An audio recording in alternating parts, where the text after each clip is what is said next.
ubicada en el centro norte de Venezuela, entre los valles de Aragua y la laguna de los Tacarigua. Esta ciudad ha sido protagonista de una historia que puso a los venezolanos en la corriente mundial de la modernidad. Ya en el siglo XIX, el sabio alemán Alexander von Humboldt, al quedar maravillado por su riqueza vegetal y la calidez de sus pobladores, la llamó la ciudad jardín.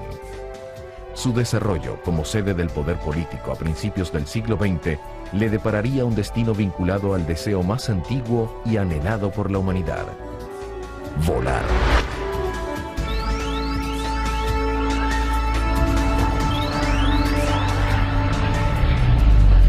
Maracay, cuna de la aviación.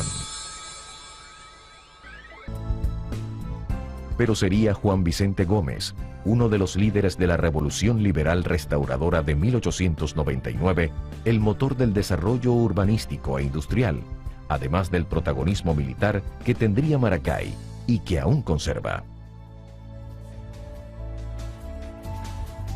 Gómez se encariñó con esta localidad de gran vegetación y clima agradable, que le recordaba a su natal San Antonio del Táchira.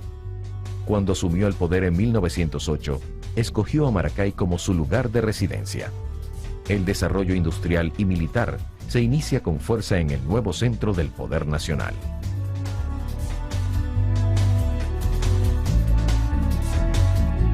El impulsor de Maracay como ciudad fue el general Juan Vicente Gómez.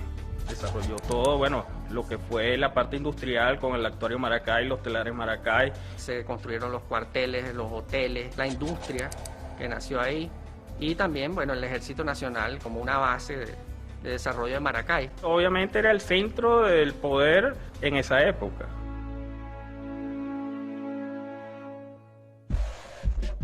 En la Primera Guerra Mundial, la aviación se desarrolló como arma estratégica de combate. Las heroicas hazañas de los haces del aire llegaron a oídos de los venezolanos, generando entusiasmo y curiosidad. En 1912, se crea un comité de aviación que trae al país a los aviadores que surcan por primera vez el cielo venezolano. El norteamericano Frank Boland impresionó a los pobladores de Caracas con sus acrobacias aéreas sobre el antiguo hipódromo del Paraíso. Años antes, a finales del siglo XIX, el territorio de Aragua había presenciado por primera vez el ascenso de un globo aerostático, tripulado por un italiano de nombre desconocido, que cayó en una laguna de Villa de Cura, sin consecuencias mortales. No se vuelve a hablar de aviación en territorio aragüeño hasta 1920, cuando Cosimo Renella, piloto italiano, trató de entusiasmar al general Gómez. Cosimo Renella fue héroe de la aviación italiana durante la Primera Guerra Mundial. Tras la finalización del conflicto, llega a Venezuela con el propósito de vender material aéreo excedente. Su aterrizaje, el 27 de febrero de 1920, fue el primero que recibió la ciudad de Maracay. La intención era entrevistarse con el general Juan Vicente Gómez, pero este se encontraba en su casa de San Juan de los Morros, población a la que Renella se dirigió al día siguiente. Gómez Renella hace sus demostraciones acrobáticas y apenas aterriza se desata un aguacero fortísimo y aquella pista improvisada se convierte en un lodazal. La lluvia continúa hasta el siguiente día y ese espacio de tiempo que Cosme Renella permanece en tierra conversando con el general Gómez, él tiene oportunidad de narrarle el empleo del avión como arma aérea en la Primera Guerra Mundial, lo vital que fue en ese conflicto el uso del avión. Papá se entusiasmó muchísimo cuando vio esos vuelos en San Juan de los Morros y entonces le gustó. Florencia, mi hermano, le dijo, porque Venezuela no va a tener una aviación. Y ahí empezaron. Entonces dijo que Venezuela debería tener su propia aviación, que sería grande cuando nuestros pilotos venezolanos pudieran realizar esa proeza. En menos de 2 meses, Gómez gira instrucciones para decretar la creación de la Escuela de Aviación Militar con sede en la ciudad de Maracay. Se contrató una misión de instructores franceses, la más prestigiosa para el momento, y al mismo tiempo se inicia la construcción del primer campo de aviación en los terrenos de la Hacienda San Jacobo. Así, Venezuela entra decidida en la carrera por la conquista del espacio aéreo bajo el mando entusiasta del general Gómez.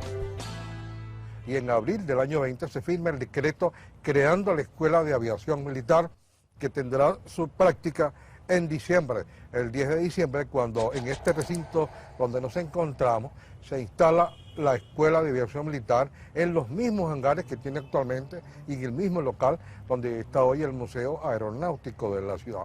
Ese es el comienzo de la aviación en Venezuela, en este caso la aviación militar. La privilegiada ubicación geográfica y sus condiciones meteorológicas fueron fundamentales para que Maracay se alzara como la cuna de la naciente aviación nacional. El 30 de septiembre de 1920 ya se había presentado el primer programa de estudios. Las clases teóricas se impartían en una casa ubicada en la calle Real, lo que es hoy la Avenida Bolívar. Los primeros alumnos inscritos fueron jóvenes civiles, así como tenientes y sargentos del ejército, atraídos por la aventura de volar. Francisco Leonardi fue el primer piloto venezolano que surcó los cielos ese 19 de diciembre de 1920, pero acompañado del instructor que era Roberto Petit. Ahora, el primer piloto que voló solo, venezolano, fue Manuel Río. Todos los alumnos inscritos ansiaban reunir exigentes requisitos para convertirse en haces del aire y poder emular las hazañas de los pilotos de la Primera Guerra Mundial. Ser aviador era considerado un oficio de prestigio en la sociedad de la época. Ellos tenían que completar una pequeña navegación, tenían que ir de Maracay a Villa de Cura, de Villa de Cura pasar a La Encrucijada y regresar a Maracay. Eso ya haciéndolo solo cada uno en su aeronave, era como decir el requisito último para adquirir su diploma de piloto aviador militar. En 1921, ya Venezuela tenía su primera promoción de pilotos y se adquieren nuevos aviones. Eran hechos de tela y madera los aviones. Entonces los aviadores prácticamente eran unos héroes porque tenía que ser muy valeroso el piloto, muy intrépido para hacer esas proezas, pues. Esos primeros aviadores, en los primeros tiempos, era gente, como decimos en Venezuela, muy echada para adelante. Esa gente se la metía de lleno, con alma, corazón y vida. Eran buenos navegantes, buenos pilotos. Era valor para poder volar esas aeronaves y ese es el espíritu de la aviación. Esas ansias de querer dominar el aire que pudo traer a Venezuela en aquella oportunidad en 1920 y a partir de ese entonces mantenerse en la vanguardia de lo que respecta a la aviación en general.